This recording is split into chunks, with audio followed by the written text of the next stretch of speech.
চলেছে বাংলা বার্তা, সত্য খবর এখন আপনার নাগালে।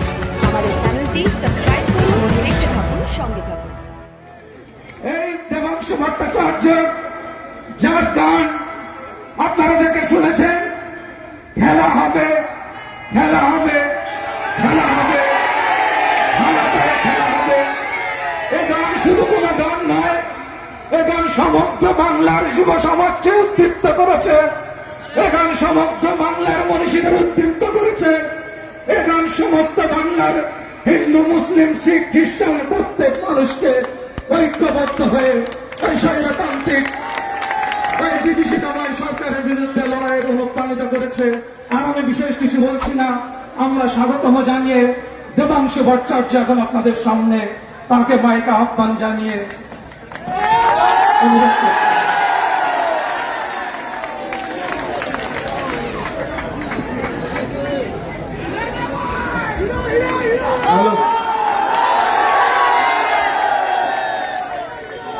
আপনাদের সবাইকে প্রণাম, অভিনন্দন, শুভেচ্ছা। এত মানুষ এসে উপস্থিত হয়েছে, এইটা কিন্তু প্রচার মিছিল নয়, এটা বিজয় উৎসব এখনই হয়ে যাচ্ছে। আমরা জিতে বসে আছি। এই যে খেলা হবে বলছিলেন, 6 মাস আগে খেলা হয়েছে, और 2 साल बाद फिर से एक बड़ा खेला होने वाला है, और इसके लिए मैंने 2 लाइन लिखा है, हिंदी में आप लोगों को सुनाना चाहेंगे। आए थे दीदी को हराने, भूल चाट कर हारी है। आए थे दीदी को हराने, भूल चाट कर हारी है। दिलीप घोष को हराया है, अब मोदी जी की बारी है। दिलीप घोष को धूल चटा, अब मोदी जी को चटाना है 2 साल बाद। और ये हवाई चप्पल पहना हुआ महिला दिल्ली जाएंगे। अभी आप लोगों के सामने तो बीजेपी सीधा फाइट नहीं कर सकता, इसलिए क्या किया, ये पंजे वालों को पीछे से भेज दिया गया। इधर में जो है ये मुख्तार गुंडा, ये तो दीदी के ऊपर गोली चला था, उन्हें सुना था ना? अरे दीदी हम लोगों को बोलता है रविंद्र संगीत बजाओ, इसीलिए हम बहुत शांत रहते हैं। एक दिन अगर दीदी बोल दिया ना कि रविंद्र संगीत छोड़कर डीजे बजाओ तो देख लेना, स्टोरी कुछ और हो जाएगा। ये सब और कौन है यहाँ पर, ये जो नाटावासी में प्रार्थी कांग्रेस का भाई, ये तो कुछ दिन पहले बीजेपी करता था ना, आरएसएस का फंडिंग करता था। हमने क्यों, आज कांग्रेस वाला बोल रहा है दीदी कांग्रेस का सपोर्ट नहीं देता, क्यों देगा भाई?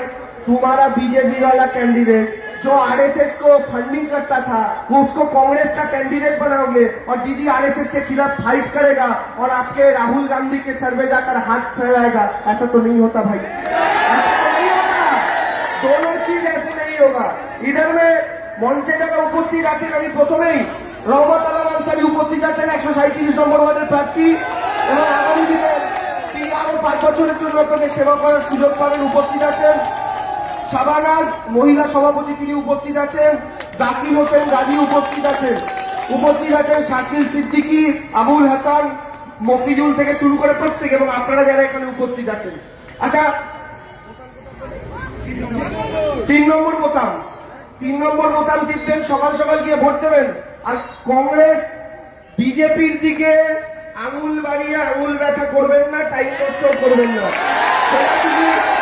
কদিন আগে সমীক্ষা বেরিয়েছে, সমীক্ষায় দেখা যাচ্ছে কলকাতার 130টা ওয়ার্ড তৃণমূল জিতছে 144-এর মধ্যে। আমাদের হিসাব আমরা 140-এর কাছাকাছি জিতবো, ফলে টাইম ওয়েস্ট করার কিছু নেই। একটা খেলা হয়েছে, 3 বছর পর একটা খেলা হবে, মাঝখানে এটা হচ্ছে গা গরম করার খেলা। এই খেলা আমরা জিতে বসে আছি, বিজেপিও যাবে, কংগ্রেসও যাবে, সিপিএম ও যাবে, কর্পোরেশন তৃণমূল জিতছে কি করে? সিপিএম কে জিজ্ঞাসা করা হলো আপনারা কটা ওয়ার্ড জেতার টার্গেট নিয়ে লড়ছেন, বলে 40টা। ওদের টার্গেট 40টা, বুঝুন টোটাল ওয়ার্ড 144। বিজেপি কে জিজ্ঞেস করা হচ্ছে, শুভেন্দু অধিকারী বলছে অন্তত 10টা সিট জিতুন, মানে 144-এর মধ্যে 10। কেউই বলছে না আমরা কর্পোরেশন দখল করব। তাহলে আপনারা জানেন তৃণমূল জিতে বসে আছে। এই ওয়ার্ডে ওয়াসিমদা ক্যান্ডিডেট হলে রাজ্য দিদির হাতে, কর্পোরেশন দিদির হাতে, ওয়ার্ড ও দিদির হাতে, উন্নয়ন ভরভর কে হোক, কাজ ভরে ভরে হবে, সেভাবে এতদিন আপনারা দেখেছেন। আর আপনারা তো কলকাতার মানুষ, আমার চেয়ে অনেক ভালো জানেন এই কলকাতাটা কি ছিল আর আজকে কি হয়েছে। আজকে অন্য রাজ্য থেকে যখন বন্ধুরা আসে তাদেরকে আমরা দেখাতে গর্ববোধ করি, এ দেখিয়ে আমরা কলকাতা হয়, আর দেখাতে গর্ববোধ হয়। দিদির হাত ধরে এই লড়াইটা আমরা করতে পেরেছি। তাই রহমতদাকে বিপুল ভোটে জেতান, সকাল সকাল ভোট দিতে যান। আর একটা কথা, সবাই ভোটটা দিতে যাবে। আমাদের কি হয়, অনেক সময় অনেকে মনে করেন যে কি হবে, পার্টি তো জিতবে, আমি ভোট না দিলে কি হেরে যাবে। এটা করবেন না, ভোট সবাইকে দিতে যেতে হবে। বাড়ির সবাইকে নিয়ে ভোটটা দিতে যেতে বেরোন। আর এই যতবার তৃণমূলের বোতামটা টিপবেন, একদিকে এইখানকার এই কংগ্রেসের গুন্ডাগুলোকে ভাববেন মনে মনে একটা থাপ্পড় মারলেন, মনে মনে ভাববেন বিজেপিকে একটা থাপ্পড় মারলেন। আর এই এখন একটা বিরোধী দলনেতা হয়েছে শুভেন্দু অধিকারী, গদ্দার শুভেন্দু অধিকারী এখন বিরোধী দলনেতা। কি বলছে, বলে বাঙ্গাল কা মহিলাও কা কিমত 500 রুপিয়া, বলে বাংলার মেয়েদের দাম নাকি 500 টাকা। শুভেন্দু অধিকারী বলছে, এত এত এত নিম্ন মানসিকতার লোক।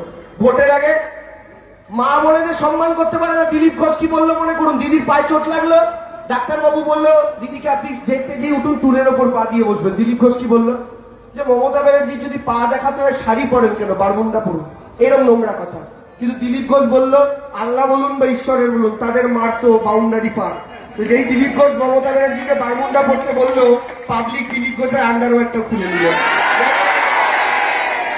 এইটা হচ্ছে অবস্থা। মমতা ব্যানার্জিকে যে নোংরা কথা বলবে, উপরওয়ালা তার হিসাব ঠিক টাইমে বুঝিয়ে দেবে, সে যেই হোক না কেন। তাই সেই জায়গা থেকে বলছি, এখানে অন্য কোথাও ভোট দেওয়ার দরকার নেই। 3 নম্বর বোতামে সকাল সকাল ভোট দেবেন, মাথায় রেখে ভোট দেবেন।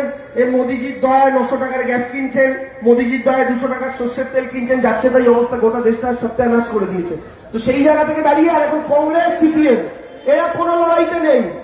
বিজেপি ডাইরেক্ট যেতে পারবে না বলে মুখোশ সামনে কংগ্রেসকে এগিয়েছে, এটা মাথায় রাখবেন। তাই কংগ্রেস সিপিএম এর দিকে কেউ ভোট দিয়ে ভোট নষ্ট করবেন না। তৃণমূল কংগ্রেসকে ভোট দিন। আমরা যেদিন খবরে দেখবো 21 তারিখ রেজাল্ট বেরোবে, আমরা খবরে দেখতে চাই এই ওয়ার্ড থেকে আনসারিরা কলকাতার মধ্যে সবচেয়ে হাইয়েস্ট ব্যবধানে জিতেছেন। এটা কিন্তু আমরা দেখতে চাই এবং এই কাজটা আপনাদেরকে করতে হবে, এই দায়িত্বটা আপনাদেরকে নিতে হবে। তাহলে জিতবেন তো, জিতবেন তো, এই গুন্ডাদের হারাবেন তো, জিতবেন তো। पीछे से आवाज कम आ रहा है, उधर अमित शाह खड़ा है क्या? अभी जोरे জিতবেন তো, খেলা হবে তো, খেলা হবে তো, খেলা হবে তো, আরো জোরে খেলা হবে, খেলা হবে, খেলা হবে, খেলা হবে, খেলা হবে, খেলা হবে, খেলা হবে। বহুত আপনাদের মধ্যে কিন্তু এনার্জি ফাটাফাটি আছে, এই এনার্জি কিন্তু বুঝিয়ে দিচ্ছে রেজাল্ট এবার কি হবে। তাহলে আপনারা বলুন তো, 2024-এ দিদি দিল্লি যাবে তো, যাবে তো? এই মোদিজিকে হাঁটাবেন তো, হাঁটাবেন তো? আর এই বাংলায় কংগ্রেস সিপিএমকে নিশ্চিন্ত করে দেবেন তো, দেবেন তো? একটা ভোট অন্যদিকে দেবেন না তো, একটা ভোটও দেবেন না তো, একটা ভোটও দেবেন না তো। তাহলে প্রথমে আঙুলটা কত নম্বর বোতামে নেবেন? इधर ही तो गलती हो गया, पहले 1 नंबर पर उंगली लेना, लेकिन दबाना मत। फिर लेना, लेकर बोलना गैसेर दाम 900, लेकिन दबाना मत। फिर 2 नंबर पे उंगली लेना और सोचना ये मुख्तार गुंडा तेरे द्वारा नहीं होवे। फिर 3 नंबर पर उंगली लेना, 3 नंबर বোতামে আঙুল নেবেন। দিদি 10 বছরের পরিশ্রম ভাববেন, দিদি ছাড়া আর কাউকে দেখতে পাবেন না। 3 নম্বর বোতামের কাছে আঙুলটা নিয়ে তাই বলবেন, লাভ ছাড়া ক্ষতি নেই, দিদি ছাড়া গতি নেই, মমতা ব্যানার্জি ছাড়া কোনো গতি নেই। আপনি বলুন তো, এ রাজ্যে বিজেপিকে এভাবে জুতোর বাড়ি মারবে কেউ ভেবেছিল? সবাই ভাবছিলাম আমরা, কি রে ভাই বিজেপি চলে এলো নাকি? আকাশের দিকে তাকালেই 20টা হেলিকপ্টার, 30টা প্লেন, গুজরাট থেকে নেতা নিয়ে আসার, এখান থেকে গদ্দার ঘুরে ঘুরে নিয়ে যায়। আমরা তো দেখে ভাবলাম এই রে কি সর্বনাশ হয়ে গেল। কিন্তু বাংলার মানুষ বহুত বুদ্ধিমান, এ তো অন্য স্টেট নয়। তো বাংলার মানুষ যে কল্পনা মমতা ব্যানার্জি নিজে করেননি, যে 2016 চেয়েও বেশি সিট নিয়ে আমার দিদিকে ফেরালো, আর নরেন্দ্র মোদী অমিত শাহকে বুঝিয়ে দিল আপ তো তোমারা খেল খাতাম, মানে আপনাদের খেলা এবার শেষ মোটামুটি। তো সেই জায়গায় দাঁড়িয়ে আপনাদের এই লড়াইটা লড়তে হবে। আনসারিদাকে জেতাতে হবে, বিপুল ভোটের ব্যবধানে জেতাতে হবে। আর একটা কথা বলে যাই, কেউ কোন রকমের ঝামেলা অশান্তি করবেন না, কারণ কংগ্রেস কিন্তু এই ওয়ার্ডে আমাদের কাছে খবর আছে প্ল্যান করেছে ভোটের দিন সকাল সকাল একটা ঝামেলা করার। ঝামেলা করে ওরা টিভি মিডিয়া নিয়ে ঘুরবে, ঘুরে মিডিয়াকে বলবে এখানে তৃণমূল অশান্তি করছে, এখানে তৃণমূল গন্ডগোল করছে। কংগ্রেস কিন্তু ঝামেলা করার চেষ্টা করবে বিজেপির টাকা খেয়ে। আপনারা কিন্তু কোনো উত্তেজনায় পা দেবেন না, মাথা একদম ঠান্ডা রাখবেন।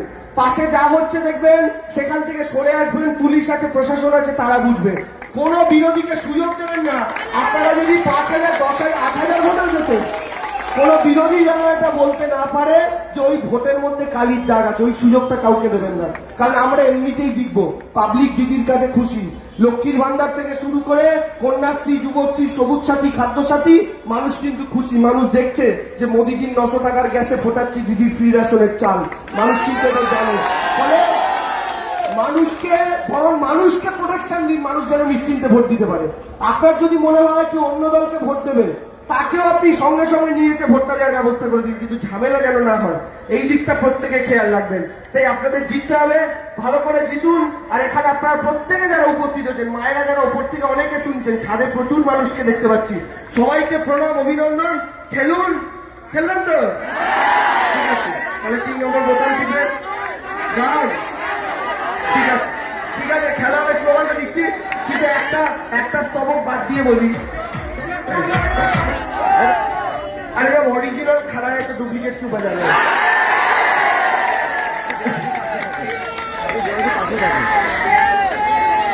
ঠিক আছে, রেডি? আমার কিন্তু তালে তালে তালি চাই, তালে তালে তালি বিজেপি হবে খালি, তালে তালে তালি কংগ্রেস হবে খালি। রেডি? বাইরে থেকে বর্গি আসে, নিয়ম করে প্রতি মাসে আমিও আসছি, তুমিও হবে বন্ধু, এবার খেলা হবে।